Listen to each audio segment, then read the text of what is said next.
ইনকিলাব।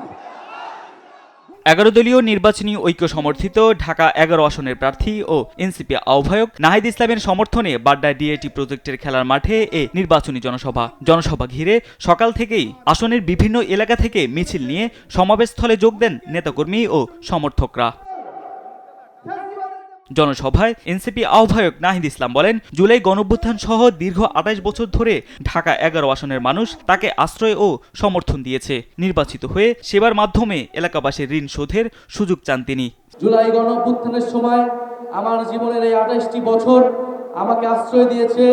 এখন আমি চাই ঢাকা 11 মানুষের প্রতি যে আমার ঋণ, সেই ঋণ শোধ করতে।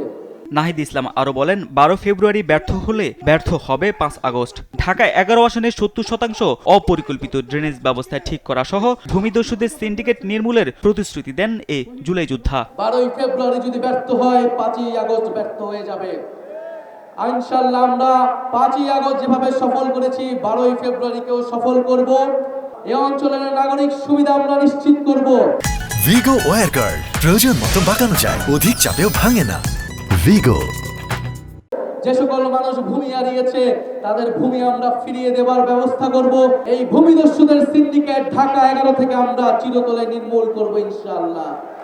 এ সময় 5 আগস্টের অসমাপ্ত কাজ সম্পন্ন করতে 12 ফেব্রুয়ারির ভোটে দুর্নীতিবাজ ও আধিপত্যবাদীদের লাল কার্ড দেখানোর আহ্বান জানান জামায়াতে ইসলামীর আমির ডাক্তার শফিকুর রহমান। জনগণ দুর্নীতিকে লাল কার্ড দেখাবে, জনগণ চাঁদাবাজদেরকে লাল কার্ড দেখাবে, জনগণ মামলাবাজদেরকে লাল কার্ড দেখাবে, জনগণ দখলদারদেরকে লাল কার্ড দেখাবে, জনগণ আধিপত্যবাদের গোলামদেরকে লাল কার্ড দেখাবে।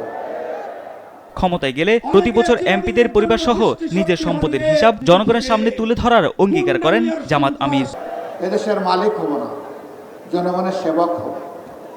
আর প্রতি বছর জনপ্রতিনিধিরা তাদের পারিবারিক সদস্যদের সহ জাতির সামনে তাদের সম্পদ বিবরণী পেশ করতে বাধ্য। 12 তারিখ ভোট কেন্দ্র পাহারা দেওয়ারও আহ্বান জানান ডাক্তার শফিকুর রহমান। এই ভোটগুলোকে শাপলার বাক্সে ঢুকানো পর্যন্ত এখন থেকে পাহারাদারি করবেন ইনশাআল্লাহ। তারেক মাহমুদ সুজন, দেশ টিভি, ঢাকা।